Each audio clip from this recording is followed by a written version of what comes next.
महाभूतानि अहंकारो बुद्धिरव्यक्तमेव च इंद्रियाणि दशैकम च पंच च इंद्रिय गोचराः.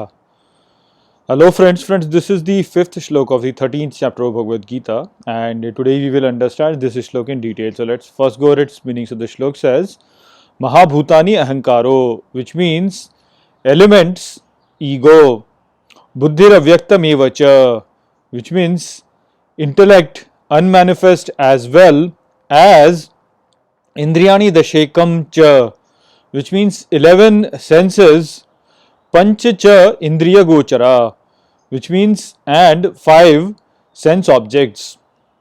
So Shri Krishna over here is now starting his description of the field as to what it is, and he will continue to describe this in the next shlok as well. So here he says that the physical elements which make up this universe, the ego, the intellect, the unmanifest, 11 senses and 5 sense objects are all part of the field. Now there are more things which make up the field, but that will be discussed in the next shlok. But in this shlok, let's understand all of these components, how they make up the field. So traditionally in India, it has been considered that this universe is created of 5 physical elements, which is called Panch Mahabhut. And these 5 elements are air, water, earth, fire and space. And it is said that these are basically what are the basic elements out of which everything in this universe is made up of. Now, since every knower experiences this world through these objects, therefore these objects basically form the part of the field. Now when the experiencer experiences all these objects, he experiences this while being identified with his ego. Therefore this ego is also part of the field, and he basically makes sense of this world and understands this world through his intellect. Therefore intellect also is part of the field. Now there are many objects which are unknown to the observer in the beginning, and as the knowledge of the observer increases, he gains more and more knowledge about the objects. So his knowledge of the world is increasing all the time, and whatever was not known to him, it keeps manifesting to him as his knowledge increases. Therefore whatever is not known to the knower, which is unmanifest, is also part of the field, which will be exposed to the knower as the knower increases his knowledge. So therefore that also is part of the field.